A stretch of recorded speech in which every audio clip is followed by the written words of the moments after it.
Okay, picture this. You're adrift in the silent void of deep space, maybe way out there, and you decide to give a rock a good throw. Right. Your gut feeling, based on basic physics, Newton's first law and all that, is that it should just keep traveling at the same speed forever. Seems logical. Yeah, Inertia. Right. exactly. But our source for today, this really great video transcript from Veritasium called The Biggest Misconception in Physics, throws a curveball. It says that rock would actually gradually slow down. Slow down in empty space. Yeah, and eventually stop. So the immediate puzzle is, where does all that initial energy go? It has to go somewhere, doesn't it? That's the million-dollar question, isn't it? And that seemingly simple question about vanishing energy, it actually unlocks a really profound mystery. One that even tripped up Einstein himself. Einstein. Really? Yeah, back when he was developing his, revolutionary ideas about gravity in the early 20th century.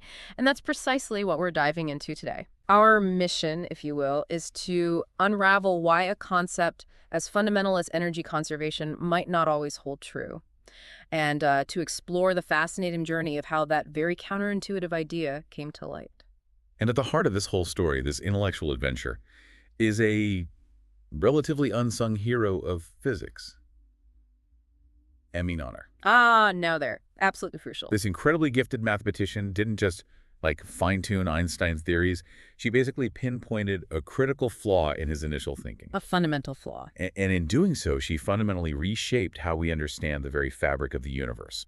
Trust me, this is where the real mind-bending stuff begins. Okay, so let's set the scene. The year is 1915. The location. The University of Göttingen in Germany. A real hotbed of intellectual activity at the time. Right, the place to be for maths and physics. Definitely. And Einstein, already gaining significant recognition, is there giving lectures on his still-evolving general theory of relativity. His big theory of gravity is curved spacetime. Exactly. This new way of looking at gravity was, well, a monumental shift. But it presented a significant challenge.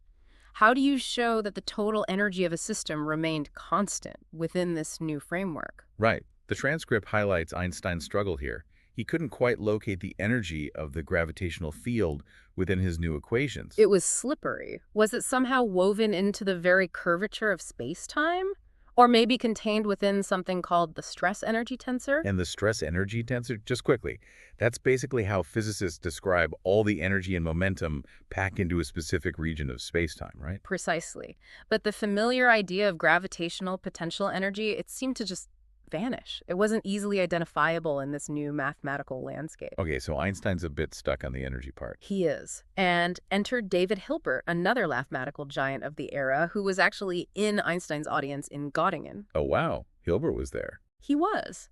And he became deeply engrossed in this very problem. He embarked on his own quest to find these energy conservation equations within Einstein's nascent theory. And did he find anything? Well, his investigations led him to something called the Bianchi identities.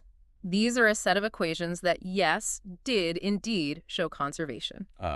So problem solved. Not quite. There was a rather significant limitation. They were only valid in a completely empty universe. Oh, well, that's not very helpful for us, is it? Not particularly useful for describing the cosmos we actually live in, no. Which is, brimming with galaxies, stars, planets, and, well, us. So these mathematically beautiful equations were, in practical terms, kind of useless. Pretty much, for describing our universe anyway. Finding himself stuck, Hilbert turned to his newly appointed assistant for a fresh perspective. And let me guess. The very name we mentioned earlier, whose contributions are absolutely central to our understanding today. Emmy Noether. Emmy Noether steps in. Now, it's worth taking a moment here, isn't it? To appreciate the context surrounding her involvement. Absolutely. It wasn't easy for her. From a young age, she had a strong desire to follow her father into mathematics, but that was a pursuit just fraught with obstacles for women back then. Yeah, the transcript mentions she had to fight just for the right to even attend lectures at the University of Erlangen. And even then, she was initially denied official student status simply because she was a woman. The prevailing academic sentiment, unbelievably, was that allowing women into universities would, quote, overthrow all academic order. It's actually hard to believe looking back.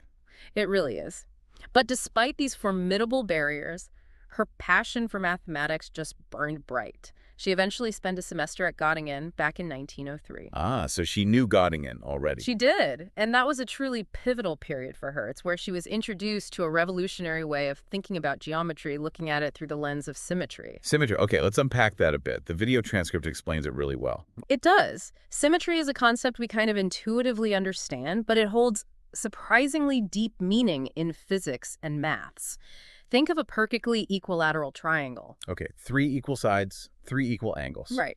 If you place a mirror along any of its 3 lines of symmetry, the reflection is indistinguishable from the original. That's a symmetry. Got it. Similarly, if you rotate the triangle by 120 degrees or 240 degrees or a full 360, it lands back on itself. It looks unchanged. So those are its rotational symmetries. Exactly. And these are called discrete symmetries, specific separate actions that leave the triangle looking the same. But symmetry isn't just about shapes, is it? The transcript gives another great example, more abstract. Yeah, using a mathematical function. If you take a function, say, on a graph, and you shift the whole thing up or down by any constant amount, Okay. its derivative, which represents the slope of the function at every point, remains exactly the same. The steepness doesn't change just because you lifted the whole curve. Ah, right. The shape of the slope stays the same. Precisely. And this is a more abstract form of symmetry, a continuous symmetry, because you can shift the function by any amount, even an infinitesimally small one. And that fundamental property, the derivative, is still invariant. It doesn't change. So this idea that a fundamental property stays unchanged under some kind of transformation, that's the key thing Nowhere was getting into. That's the absolute core of it. And it was this profound and increasingly sophisticated understanding of symmetry developed over the next 12 years or so that made Emmy Noether such an indispensable intellectual force. She became a world expert. A leading international expert in the field, yeah. She earned her PhD, established herself as a brilliant mathematical mind, all despite the persistent prejudice against women in academia, and this deep expertise would prove absolutely critical in tackling that energy conservation puzzle. The one that was confounding even Einstein and Hilbert. The very same. Okay, so back to Einstein. He's still convinced energy must be conserved somehow, right? It's such a core principle. Deeply ingrained, yes. So he proposed a new conservation equation. This equation essentially stated that if you added up all the energy contained within the matter of the universe and the energy associated with the gravitational field itself, Okay, putting them together. that total amount should remain constant. Its overall change across time and space should be 0. That was his proposal. That's reasonable on the surface. It does. But Noether, with her profound insights into the very structure of general relativity, immediately saw a fundamental issue. What was the problem? His equation, as she astutely observed, seemed to disregard the very bedrock upon which general relativity was built. It wasn't quite compatible with his own foundational principles. Great, wait, what was the bedrock principle she thought it violated? It goes back to how general relativity was built. You have to start with Einstein's earlier work, special relativity, back in 1905. Right, E-mc Cordy. Yeah. And the speed of light being constant. And, crucially, the idea that the laws of physics should be the same for all observers moving at a constant velocity relative to one another, what we call inertial frames of reference. Okay. Einstein then started grappling with extending this. What about observers who are accelerating or rotating relative to each other? Right, non-inertial frames. Exactly. And he famously had his happiest thought. He was watching a window cleaner falling from a building. Or maybe just imagined it. The falling window cleaner, yes. And he realized that the falling cleaner would feel weightless. This led him to the equivalence principle, the groundbreaking idea that acceleration is fundamentally indistinguishable from gravity. Whoa. So feeling the pull of gravity is like being pushed upwards by acceleration. In a way, yes. Locally, you can't tell the difference. That happiest thought was a monumental leap. It suggested that understanding accelerating frames could unlock a new, deeper understanding of gravity itself. And that led to general relativity. It did. Einstein aimed to formulate the laws of gravity in such a way that they took the exact same form for every single observer, regardless of their motion, accelerating, rotating, whatever. This is the concept of general covariance. So the laws look the same for everyone, everywhere, no matter how they're moving. That's the goal, a true cornerstone of his revolutionary theory. And to achieve this, he needed sophisticated mathematical objects called tensors. Tensors. Okay, the transcript gives an analogy with vectors. Right. A vector, like velocity or force, represents the same physical thing regardless of the coordinate system you use to describe it.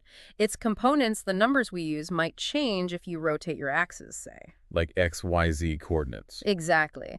But the underlying vector, the arrow itself, stays the same. Tensors are just a more generalized version of this idea, allowing you to write laws that hold true in any coordinate system. Okay, so tensors are key for general covariance. How does this connect back to Noether and Einstein's energy equation? Well, this is where Noether's incredibly sharp mathematical mind really zeroed in.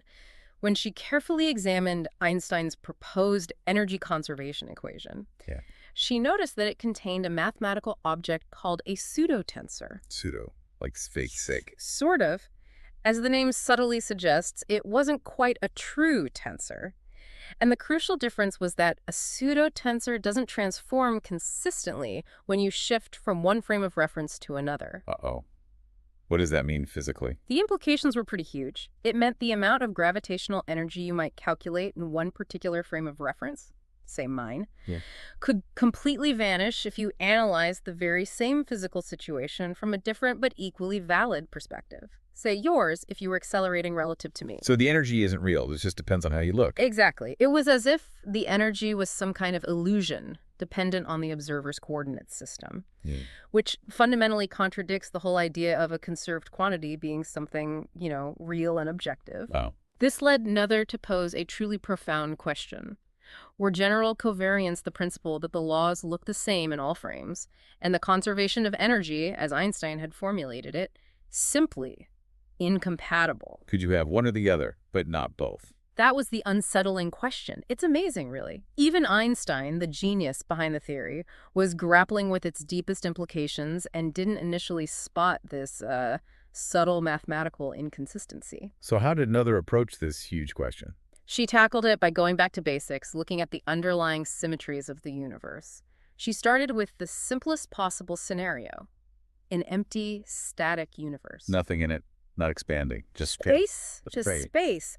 Imagine, as the transcript suggests, you're an astronaut drifting in such a void. There are no special landmarks, no preferred locations. Every single point in space is absolutely identical to every other point. Okay, total uniformity. That's what we call spatial translation symmetry. Space looks the same everywhere you translate or move. Makes sense. And as Noether rigorously demonstrated, this seemingly obvious symmetry has a profound consequence. If you were to throw a ball in this perfectly empty, static universe... The one from the intro, but in a non-expanding universe for now. Right. The fact that the laws of physics are the same everywhere means that ball would just continue moving at a constant velocity in a straight line indefinitely. There's no special location to cause it to slow down, speed up, or change direction. Because every place is the same. Exactly. And this, Noether proved, is the fundamental reason why momentum, the measure of an object's motion, is conserved. Translational symmetry in space directly and inevitably leads to the law of conservation of momentum. Wow. So conservation of momentum isn't just a rule. It comes from the symmetry of space itself. Precisely. And she did the same for rotation. Okay. How does that work? In our hypothetical empty universe, the laws of physics also don't depend on which direction you're facing or the orientation of your experiment. If you spin a rod, there's no external influence, no preferred direction in space to cause its rate of rotation to change. It just keeps spinning at the same rate. Rotational symmetry. And this rotational symmetry, Noether showed with mathematical precision, is the deep fundamental reason behind the conservation of angular momentum, the measure of an object's tendency to keep rotating. Okay, so space translation gives momentum conservation. Space rotation gives angular momentum conservation. What about time? Good question. Then there's time symmetry. This is the idea that the fundamental laws of physics don't change over time. An experiment conducted today in our static, empty universe will yield precisely the same results if you were to conduct it tomorrow or next year. The laws themselves are constant. Exactly. Now, to connect this time symmetry to a conservation law, Noether used a more advanced and elegant way of looking at physics, using something called the principle of least action and the Lagrangian. Okay, the Lagrangian. The transcript mentions this is kinetic energy minus potential energy. In simple terms, yes, it's a quantity that describes the state of a system. And the principle of least action basically says that systems evolve in a way that minimizes a certain quantity related to the Lagrangian over time. Sounds complicated, but okay. It's a powerful framework. The transcript briefly mentions the Euler-Lagrange equation, which comes out of this. What Noether masterfully showed is that if the physics described by the Lagrangian remains the same if you shift slightly in time, that is, if you have time translation symmetry, Yeah. then a specific mathematical quantity derived from that Lagrangian must remain constant over time. And that quantity, as she brilliantly proved, is the total energy of the system. Whoa. So time symmetry directly gives you conservation of energy. That was it. The essence of Noether's truly groundbreaking first theorem, a profound, elegant unification. Every continuous symmetry in a physical system corresponds directly to a fundamental conserved quantity. Space translation, momentum, rotation, angular momentum, time translation, Oh, nice. energy. You got it. For the very first time, physicists had a deep reason why these conservation laws held true. They weren't just observations, they were consequences of the universe's symmetries. That's incredible. So with this deep understanding, Noether was perfectly positioned to go back to Einstein's problem. Exactly. She had the master key, really. But there's a catch, isn't there? Our universe isn't empty and static. Precisely the catch. As the video transcript clearly points out, the universe we actually inhabit is far from that simple model. In the 1920s, astronomers like Hubble made the revolutionary discovery that distant galaxies are moving away from us. The expanding universe. Yes. And crucially, the farther away they are, the faster they're receding. This painted a compelling picture of an expanding cosmos, implying that in the distant past, everything must have been much, much closer together. The Big Bang idea starts to form. Right. And the story took an even more intriguing turn in the late 1990s. Measurements of distant supernovae revealed that this expansion isn't just continuing, it's actually accelerating. Speeding up. But what's pushing it? That's the mystery of dark energy, a whole other deep dive. But the key point for us today is that this accelerating expansion has a profound and somewhat counterintuitive implication. Which is? Over vast cosmic timescales, our universe is fundamentally not symmetric in time. The universe as it existed 13 billion years ago was drastically different from its state today, and it will continue to evolve and change. It doesn't look the same moment to moment on that grand scale. So if there's no perfect time symmetry over cosmic history. Then, according to Noether's theorem, energy, as we traditionally understand it as a globally conserved quantity across the entire universe, is not strictly conserved in our expanding universe. Wait, energy isn't conserved. That sounds wrong. It sounds deeply wrong based on our everyday experience, but consider this. Think about a photon of light, a particle of light, emitted shortly after the Big Bang. It travels for billions of years across the expanding cosmos to reach our telescopes. No. As it travels, the very fabric of space it's moving through is stretching. This stretching literally stretches the wavelength of the photon. Longer wavelength means less energy. Exactly. Redshift. What might have started as high-energy gamma rays or visible light gets stretched so much it becomes low-energy microwaves. The cosmic microwave background radiation. It has seemingly lost a staggering amount of its initial energy. Where did the energy go? That's the mind-bending part. As the transcript notes, the energy doesn't just transform into something else obvious or move somewhere else. In a very real sense, relative to the expanding space itself, it effectively Disappears. It's lost from the photon system due to the interaction with the expanding space-time geometry. The same fundamental principle applies back to our astronaut throwing the rock in deep space. The rock slowing down. Yes. As space itself expands between the rock and other distant objects, the rock gradually loses kinetic energy relative to the overall expansion, relative to the Hubble flow. It will eventually slow down and come to rest with respect to those distant receding galaxies. So the energy is lost because the time symmetry isn't perfect on that cosmic scale. Yeah, precisely. Crucially, this doesn't violate any fundamental laws of physics because the underlying global time symmetry required by Noether's first theorem for strict energy conservation is simply absent in an expanding universe. The condition for the law isn't met. Okay, that's a huge concept. Energy isn't globally conserved. But hang on, in my lab, or when I drop the ball, energy definitely seems conserved. First law of thermodynamics, all that. Absolutely. So why does it appear to be such a reliable and conserved quantity in our everyday experiences and in most scientific experiments? Yeah, why the difference? The transcript explains this well. On the relatively short timescales relevant to our daily lives, our labs, even the history of human civilization, time translation symmetry is an extraordinarily good approximation. The laws of physics today are basically identical to the laws of yesterday. To an incredibly high precision, yes. An experiment performed carefully today will indeed yield virtually the same result if performed tomorrow. Therefore, for all practical purposes in our immediate experience, energy appears to be conserved. We can use the law reliably. It's a really, really good approximation locally. Exactly. It's only when we consider phenomena occurring over millions and billions of years across vast cosmic distances that the cumulative effects of the universe's expansion become significant enough to demonstrably break this apparent conservation. Okay, that makes sense. The law works perfectly for our purposes, but it's not an absolute universal truth across all time and space because the underlying symmetry isn't absolute. You've got it. But Noether's work didn't stop there. Her intellectual contributions went even further. She also fearlessly tackled the more complex and subtle issue of local symmetries. Local symmetries. How are they different from the global ones we just discussed? Global symmetries, like shifting the entire universe in space or time, don't quite work perfectly in general relativity. Why? Because space-time itself is curved, and the curvature isn't uniform. It varies depending on where mass and energy are located. Right, gravity warps space-time. So a global shift would change how things interact with the gravitational field differently in different places. Exactly. The gravitational field itself isn't uniform, so a uniform shift doesn't leave the physics totally unchanged.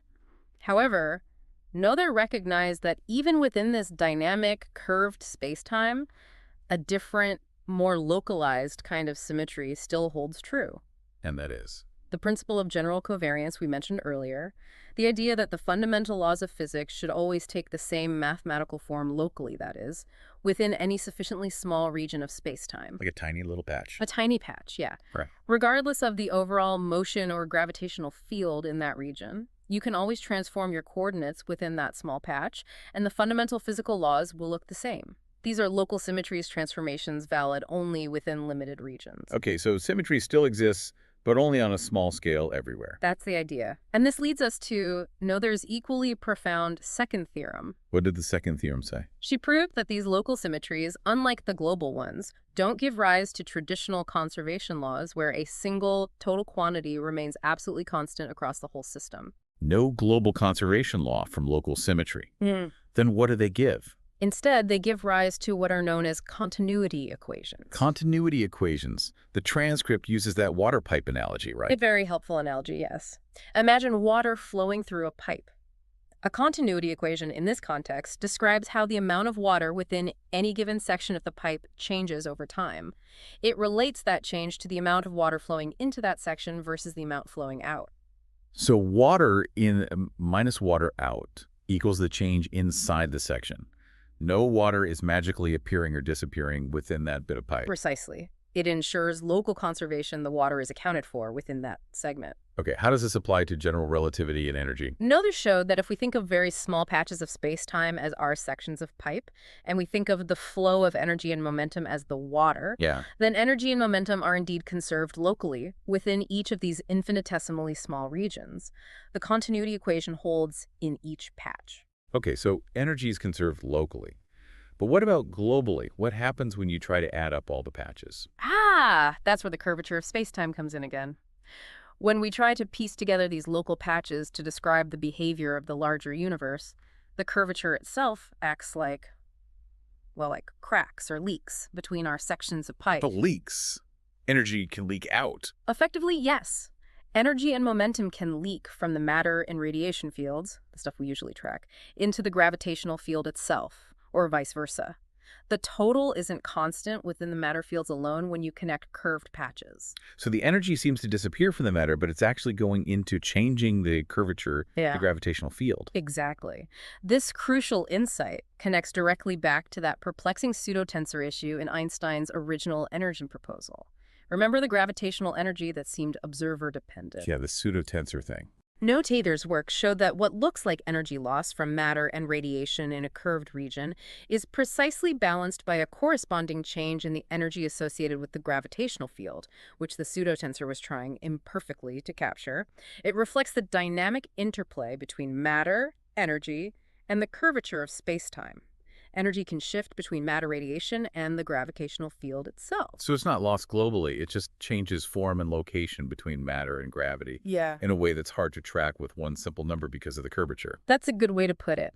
It's conserved in a more subtle differential way described by the continuity equation rather than a single conserved total value. And here's the truly mind-blowing part. Go on. The continuity equation that none other rigorously derived from the local symmetry of general covariance, it turned out to be mathematically identical to the Bianchi identities. No way. The same equations Hilbert found and thought were useless because they only technically showed conservation in empty space. The very same. Noether's extraordinary brilliance lay in recognizing that these identities weren't useless relics at all. They represented the deepest and most fundamental statement we could actually make about the conservation of energy and momentum within the complex, curved framework of general relativity. Wow. So she didn't just find the origin of conservation laws with her first theorem. She also elegantly resolved the seemingly intractable problem of energy conservation in general relativity with her second theorem, showing it was a local continuity equation type of conservation tied to local symmetries. That's just incredible. The video transcript quote seems spot on then, calling her two theorems probably the most important theorems for physics of the 20th century. It's hard to argue with that assessment. The impact was and continues to be immense. And it goes beyond just gravity and relativity, right? Right, absolutely. Her fundamental insights, that deep, unbreakable connection between symmetry and conservation principles, have become an absolute cornerstone of modern physics. Like in quantum mechanics. Definitely. The transcript points out its crucial role there. It elegantly explains, for instance, why electric charge is conserved. It comes from a type of local symmetry called gauge symmetry in electromagnetism. And it helped find particles. It played a vital, often underappreciated role in the theoretical frameworks that led to the discovery of fundamental particles like quarks, and even the Higgs boson, and in our whole understanding of the fundamental forces. Her ideas are woven into the fabric of particle physics. It's no wonder Einstein himself called her the most significant creative mathematical genius thus far produced since the higher education of women began. High praise indeed. Extremely high praise and thoroughly deserved. So to kind of bring this all back around for you, the listener, that seemingly simple question we started with, why does a rock slow down in the vast emptiness of space? It ultimately leads us down this rabbit hole to a profoundly deep understanding of the universe. It really does.